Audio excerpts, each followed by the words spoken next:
Alrighty. Well, I'd like to welcome you guys to my channel on the hot tub. It's a beaut. We are running it in a cold climate, and so far we are doing so good. So this tub, when choosing the chemicals, we started out with chlorine. Didn't know what I was doing. I couldn't get bromine for a little while, and then I finally got it to come in, and we switched. We chose bromine because it said that it works at higher temperatures. It's more stable, easier on your skin, and easier on your lungs. Some people get irritated by the chlorine, and it just seems like bromine is more popular.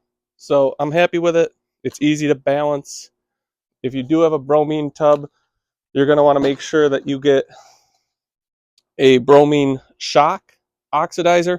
It's different than a chlorine shock, so just pay attention to that. Get this tub opened up here. Oh. We have the Saluspa Ibiza. It's going on winter number 2 in this cold climate. So we are in Michigan, mid to northern Michigan, whatever you want to call it. I also have this product. It's called Re-Energize. It's another bromine shock. And what it does is it says quickly oxidizes contaminants.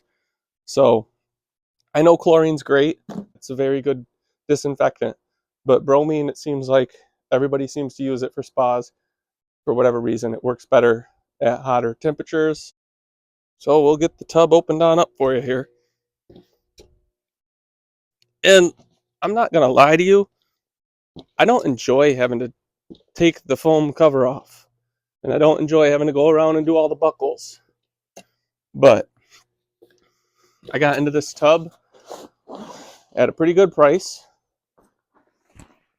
And it works. There's my beautiful tub for you. And then what I'm going to do is I'm going to put my little light in there. I'll take out the chemical connect. Really a nice light. It's actually for Intex tubs. So if you have an Intex tub, you won't need to buy the adapter. I bought the adapter to get it to a Saluspa. So the thing I love about this hot tub, I love its space. I love that it's a square. If I went with the circle, it would be more tighter, confined spaces. Alrighty, you guys ready? All right, go ahead. So things that make this hot tub great, the affordability. You're into a tub for $300 or $400. That's awesome. That's unheard of. Another thing that's awesome about it is the portability. You can pack it up and move it. You can take it in your yard. You decide that spot's not right. Portability to an extent. The outlet and the cord, you're confined to about as far as you can go. Also, the temperature can only go up to 104. That's right. So the temperature can only go to 104. That's what I keep it at. Another thing I like, but the kids don't like very much, is the bubbles. The therapeutic bubbles are terrific. You know, they feel nice. Ease of cleaning, you know, that's the downfall here. I gotta drain it. I have to pick it up on its side. I gotta spray it out. There's a video if you want to watch how I do it. The filters are cheap. If you buy the filters in about a 12 pack or a 30 pack on Amazon, they're like $3 a piece. You know, when I realize that the tub's not doing what I really want it to be, it's not filtering enough, that's when I come in and I put a new filter in. Oh, but if you're looking for something fun, the kids love it. It's not, you know, and you don't have to care about it too much because you're not into it too much. You might find out it's awesome. You use it for a summer, then you never use it again. Well, thank goodness you didn't buy a big, expensive hot tub. Don't turn it off. Another good thing about the hot tub is it has a lock button on the keypad. So if your kids are prone to getting with buttons and whatnot, you can lock them out. They haven't figured it out yet. If you're interested in the hot tub like this, I'll post a link in the description and you can check it out. I'll drop a link to the chemicals that we're using. I'm very happy with it. But if you have any questions, comments, please post them. I'll get back to you. Like the video, subscribe. We're going to be rocking this tub all winter long. So I will post a video when we get it down really cold. And I'll let you see exactly how fast the temperature does drop. All right, make room. I'm getting in there. Yeah, I am. And what I like to do after using the hot tub is I like to shock it.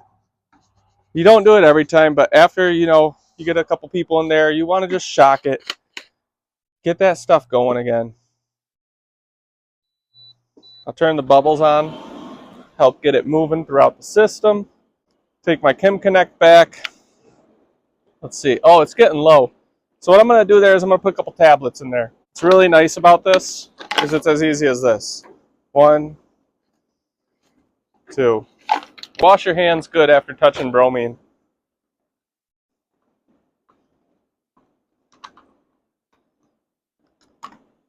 So you're done with the hot tub. I just take my light out and I put my Jet Chem Connect back on the hot tub. And we're in business. Let's put this here lid back on.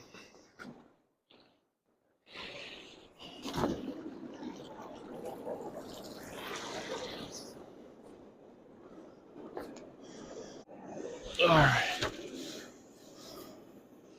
Well, now I got to do a little reworking on the insulation cover. This get a little better, but where we're at, it gets windy. I put a little weight on top of it. Pro tip. This concludes another informative video on inflatable hot tubs and running them in the winter time. If you have any questions, comments, please post them below. Check out my description. Links are in the description. Thank you.